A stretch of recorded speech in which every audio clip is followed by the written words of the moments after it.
پر اگر کوئی اہل حدیث کسی شیعہ کے ساتھ اپنی لڑکی کا نکاح کرائے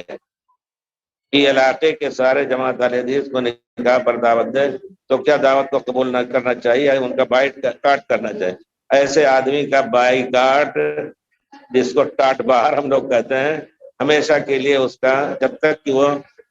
اس قسم کے غلط خیال کے لوگوں کے ساتھ ملنے سے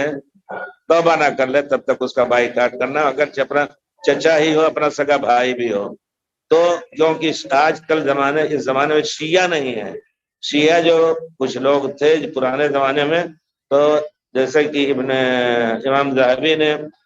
اپنے میزان الاعتدال میں ایک آدمی کے بارے میں لکھا ہے کہ شیعہ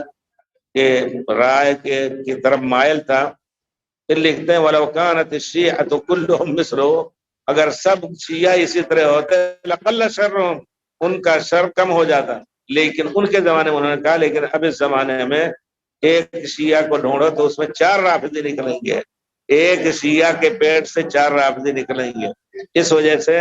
آج کل اگر کوئی شیعہ کہہ رہا ہے تو غلط ہے، اور رافضی کا معنی یہ ہے کہ وہ آپ کا یہ قرآن بھی قبول نہیں کرتے ہیں، وہ کہتے ہیں یہ قرآن جو ہمارے پاس ہے، اس قرآن میں اس کا ایک جز بھی، ایک حصہ بھی نہیں ہے، اور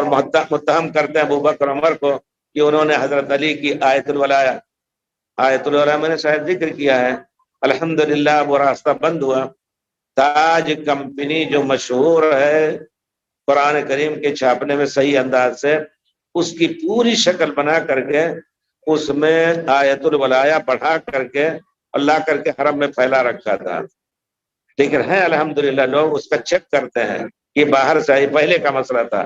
تو جب یہ ہوا تو یہ رائے ہوئی کہ نہیں، سعودیہ خود اپنی نگرانی میں چھپائے، تو الحمدللہ ملک فہد اللہ ان کو غریب کرامت کے، اور تمام ملوک سعودیہ کو اللہ تعالیٰ ان کو اچھا رکھے، انہوں نے باقاعدہ کمپلیکس کھولا اور تمام قرآن چیک کریں گے آپ کو، اور کچھ نہ ملے گا، قرآن مل رہا ہے، باہر سے لا رہے ہیں ہوائی جہاز سے یا پانی کے جہاز جو بھی آتا ہے جیسے بھی، تو فوراً لے لیں گے آپ سے، اس کی ضرورت نہیں، آپ جائیے وہاں کا قرآن لیں گے۔ تو یہ شکل ہے ان لوگوں کا عقیدہ ہے کہ نہیں یہ قرآن ابوبکر عمر کا بنایا ہوا ہے، اس میں اپنے منمانی بہت سی چیز ڈالی ہے۔ باقاعدہ کافی قلینی، جو کافی کہتے ہیں ان کی کتاب ہے، کلینی ایک عالم تھا، جس طرح آپ کہیں صحیح بخاری کی، تو کلینی بخاری کی جگہ پر صحیح بخاری کی جگہ پر الکافی ان کی کتاب ہے، اس میں صاف لکھا ہے اور منسوب کیا ہے آل بیت کی طرف، حضرت زید یا کسی کی طرف، کہتے ہیں لقد کفر بعد النبی صلی اللہ علیہ وسلم کل الصحابہ الا 4، تمام صحابہ کافر ہو گئے پیارے رسول کے موت کے بعد، صرف 4 جو ہے وہ مسلم رہے، بلال، مقداد، عمار اور ایک اور سلمان فارسی۔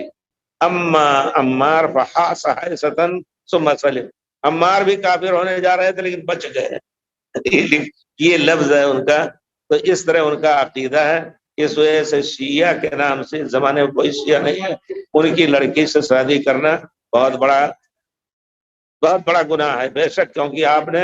بیج ڈالا رفض کا اپنے گھر میں،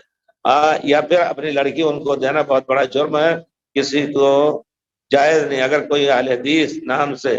اپنی لڑکی کو دے رہا ہے کسی رافضی کو، جس کو شیعہ کہا جا رہا ہے، تو اس سے بائیکاٹ کریں۔ بائیکاٹ بہت بڑا ہتھیار ہے، لیکن مشکل یہ ہے کہ اس کو استعمال نہیں کرتے ہیں، بلکہ استعمال کریں گے صرف عامر رفع الیدین کے خلاف، عامر رفع الیدین کے خلاف بائیکاٹ استعمال کریں گے، مسجدوں میں مت داخل ہونا، تمہارے رفع الیدین سے ہمارے بچے خراب ہوں گے، اور اس شیعہ سے بائیکاٹ کرنے کے لیے شاید کم ہی لوگ تیار ہوں اس رافضی سے۔ اللہ تعالیٰ معاف کرے۔